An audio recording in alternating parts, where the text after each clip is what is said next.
and I just took it. I'm just like, I just brush it off, you know what I mean? You just keep going, you know, and it's just like, yeah, it's one of those things it happens. It hits you, and you just keep rolling forward, right? So I'm like, you know, you could feel it like in your body, but you just keep going. And then throughout the course of the swim, we got about halfway across, and we were about 41. At the time, we were about an hour under the record at the time, you know, and I was just exhausted. I wasn't sleeping for 2-3 days thinking about all this stuff, but, you know, it was just so pretty. It was just taking one stroke at a time, one stroke at a time. Eventually, you're going to get there, you know, and you see it. You keep seeing it ahead of you. And that's the hardest part about our sport, right, is you're always seeing the finish line in front of you. But it's like, you know, I'm trying to get there, you know what I mean? It's like, damn it, you know. But it's really pretty.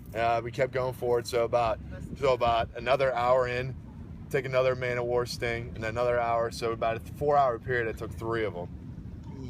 But again, it doesn't mean you stop. You keep moving forward, right? So the average person could easily take a couple of those things. No box. They hurt, no box, right? No, so the box, you definitely, you're you know, I was saying they only surface. There's like, it's like 33% chance, 75% chance, 33% chance. It's like a 3-day period, and it's 10 days after the lunar cycle that they have a chance they might come up. But again, they're not going to take you during that time, so you don't have to worry about them. The box, it's just something you don't even have to worry about, you know.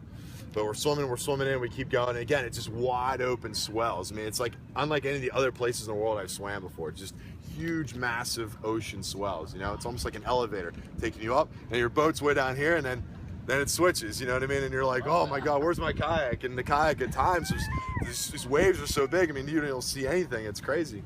But then your boat's obviously going to be there about 100 yards away, but your kayaker will be right next to you as best he can. So what time of year did you go? So this is October of 2011, so almost 5 years ago now. But yeah, we just kept swimming, and we were getting closer to shore. And when you come into Oahu, there's 3 or 4 places you can land. So if you guys have looked at the geography of Oahu, it's on the southeasterly corner of the island is where you're gonna land. It's a beach called Sandy's Beach. Okay. Shore break. Yeah. Shore break is pretty rough there, not gonna lie. So whoever's coming in last, be prepared for a gunfight. That's all I can say. It's fun. I'm going for a yeah. No worries. But they guide you right in. Like the kayaker, he'll hop in the water with you. He'll get his his Navy SEAL suit on with the flippers, and he'll guide you right in. So you're good. But you're coming into Sandy's Beach, and it's a nice, flat, beautiful beach. To the north, it's called Makapu. Now that's a little tougher. It's a little more difficult. There's some of the rocks there, again, like volcanic rocks. So it's a little difficult to navigate there. Most people don't go that far north because typically the tide's pushing you further south at that point. And if you go just slightly south of Sandy, it's called Hanama Bay. Again, another really pretty, it's like an inlet you go into. It's really beautiful. And then if you get pushed for some reason because of the current around the island, you finish what they call the China Walls.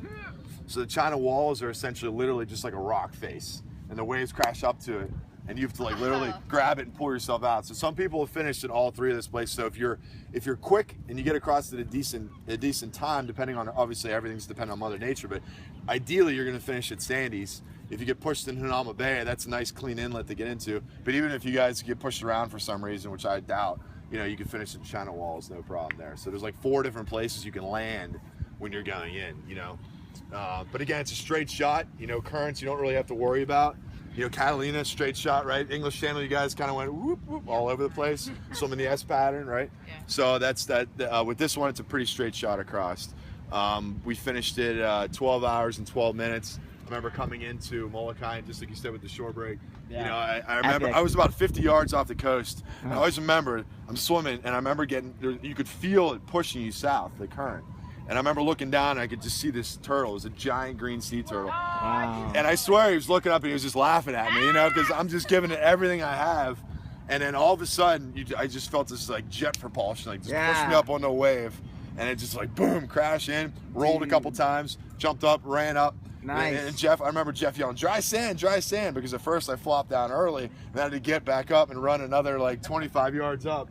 Because, you know, again, you want to finish on the dry sand there before anybody touches you. But it was funny, and then these guys came down, and they were local Hawaiians, and they're like, where'd you swim from, brah? You know, and I'm like, Molokai. They're like, what? And they're like, where are you from? I'm like, Pennsylvania. They're like, where's that at? You know? So it's it was a really pretty day, absolutely. So that's it's an awesome swim. You guys are gonna have an absolute blast there. So. What about Scotland?